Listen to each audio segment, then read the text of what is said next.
జై తెలంగాణ, జై తెలంగాణ,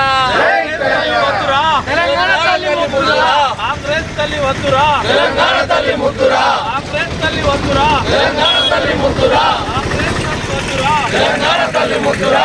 జై తెలంగాణ, తెలంగాణ మన వీరులకు జోహార్ జోహార్, తెలంగాణ మన వీరులకు జోహార్ జోహార్, జై తెలంగాణ, జై తెలంగాణ, జై తెలంగాణ, జై తెలంగాణ, తెలంగాణ మన వీరులకు జోహార్ జోహార్, తెలంగాణ మన వీరులకు జోహార్ జోహార్. కేసీఆర్ గారి నాయకత్వం, వర్ధిల్లాలి. కేసీఆర్ గారి నాయకత్వం. బచ్చనపేట మండలంలో తెలంగాణ తల్లి విగ్రహానికి పాలాభిషేకం అలాగే పంచామృతాభిషేకం చేసి మేము నిరసన నిన్న ఏదైతే కాంగ్రెస్ తల్లి విగ్రహాన్ని పెట్టినో దానికి నిరసనగా ఈ రోజు తెలంగాణ తల్లి విగ్రహాన్ని పాలాభిషేకం చేసి మేము తెలంగాణ తల్లిని పుణ్యతం చేయాలనే ఉద్దేశంగా పాలాభిషేకం చేయడం జరిగింది.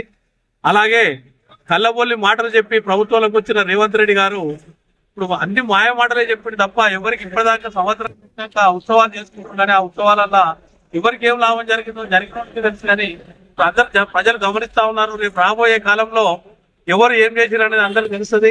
సంవత్సర కాలంలో వాళ్ళు చేసిన ఏంటంటే ఉన్నదా అంటే రైతు బంధు వేయకపోవడం, రైతు బంధు ఎగ్గొట్టడం, రైతు రుణమాఫీని 40% మందికి వేసి మిగతా 60% మందికి ఎగ్గొట్టడం, కళ్యాణ లక్ష్మి ఇస్తా అని చెప్పి తులం బంగారం, కళ్యాణ లక్ష్మి ₹1,00,000 తులం బంగారం ఇస్తా అని చెప్పి ఎగ్గొట్టడం.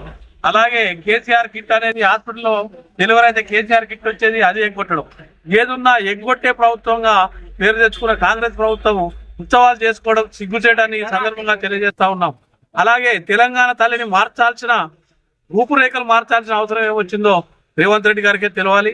ఎందుకంటే అప్పటి నుండి వెనుకట మనం ఎప్పుడో మన ఉద్యమ కాలంలో తయారు చేసినటువంటి ఈ తెలంగాణ తల్లి ఎందరో మేధావులు అందరితో చర్చలు చేసిన తర్వాత కొన్ని లక్షల మందితోటి చర్చలు చేసిన తర్వాతనే తయారు చేసిన తెలంగాణ తల్లి విగ్రహాన్ని ఈ రోజు రూపురేఖలే మార్చి తెలంగాణ తల్లినే రూపు మార్చి కాంగ్రెస్ తల్లిని పెట్టడంలో అంతరం ఏమిటో కాంగ్రెస్ ప్రభుత్వానికి తెలవాలి, రేవంత్ రెడ్డి గారికి తెలవాలి.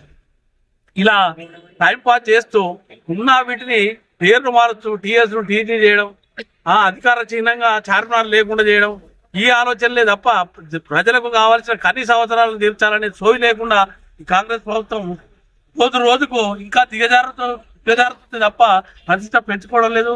రాబోయే కాలంలో ఇలాగే జరిగితే బీఆర్ఎస్ పార్టీ కార్యకర్తలు ఎవరు కూడా చూస్తూ ఊరుకోరు. రాబోయే కాలంలో తెలంగాణ కోసం ఎట్లయితే ఉద్యమం చేసిరో ఈ 6 గ్యారంటీలను అమలు చేసే వరకు కూడా మీ ఎంబడివాడి అమలు చేసేదానికి కొట్లాడతాం, ఉద్యమం చేస్తాం, ఉద్యమిస్తామని చెప్పి ఈ సందర్భంగా తెలియజేస్తూ జై తెలంగాణ, జై. బచ్చనపేట మండల కేంద్రంలో తెలంగాణ తల్లికి పాలాభిషేకం చేయడం జరిగింది. ఎందుకంటే ఈరోజు మనం తల్లిని మాటని దౌర్భాగ్య స్థితిలోకి పోయినాము కాబట్టి దాని నిరసనగా మేము తెలంగాణ తల్లికి పాలాభిషేకం చేసినాము. అదేవిధంగా కాంగ్రెస్ ప్రభుత్వం అన్ని విధాలుగా ఫెయిల్ అయిపోయింది. రైతు బంధు కానీ, రుణమాఫీ కానీ, ఇటు మహిళలకు గ్యాస్ విషయంలో కానీ అన్నిటిలో ఫెయిల్ అయిపోయింది. దాని నిరసనగా ఈరోజు మేము తెలంగాణ తల్లికి పాలాభిషేకం చేసి తెలంగాణ తల్లికి క్షమాపణ కోరడం జరిగింది.